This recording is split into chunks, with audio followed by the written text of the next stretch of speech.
Assalamualaikum warahmatullahi wabarakatuh. Perkenalkan, saya Fauzia Nur Arifah dari UT Bandung. Pada kesempatan kali ini, saya akan melaksanakan pembelajaran FPL bimbingan konseling pada siswa SD kelas 1. Selamat menyaksikan. Assalamualaikum anak-anak, selamat pagi. Pada kesempatan kali ini, kita akan belajar tentang emosi. Ada yang tahu tidak emosi itu apa? Nah, betul sekali. Emosi itu adalah perasaan yang kita rasakan setiap harinya. Kira-kira anak-anak ada yang tahu tidak? Emosi itu ada apa saja sih?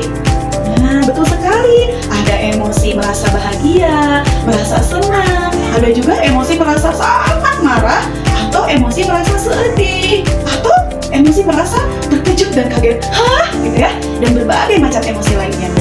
Nah, pada kesempatan kali ini, Ibu ingin bertanya nih, kalau emosi bahagia biasanya anak-anak rasakan ketika sedang apa?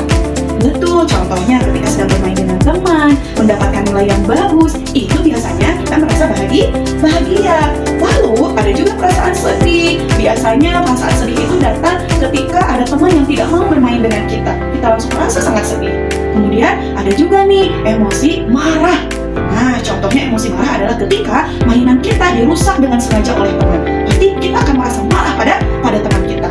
Atau ada juga nih emosi yang tiba-tiba membuat kita terkejut atau kaget. Contohnya misal ketika kita mendengar suara petir yang tiba-tiba datang, pasti kita akan merasakan kaget atau terkejut. Pada kesempatan kali ini, Ibu akan memberitahu bagaimana sih caranya kita mengelola emosi, terutama saat kita merasakan emosi marah kepada orang lain. Yang pertama, ketika kita merasa marah kepada orang lain, maka yang harus kita lakukan adalah duduk dengan tenang, kemudian tarik nafas yang dalam, tahan nafasnya sampai sekitar 5 atau 7 detik, lalu kemudian dihembuskan nafasnya. Ulangi itu sebanyak 3 kali. Kalau kita beragama muslim, setelah itu lanjutkan melaksanakan wudhu agar kita menjadi lebih tenang. Setelah itu, baru kita ceritakan perasaan marah kita, penyebabnya itu karena apa kepada guru atau kepada orang tua kita. Setelah itu, maka perasaan kita akan menjadi lebih tenang dan nanti orang tua dan guru kita akan mencarikan solusi untuk masalah yang dihadapi.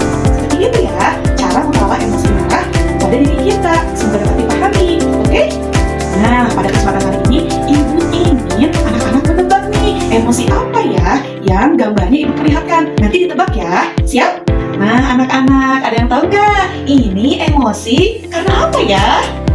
Wah, betul sekali. Ini emosi kaget atau terkejut. Biasanya seperti ini ya, kalau orang merasa terkejut atau kaget emosinya.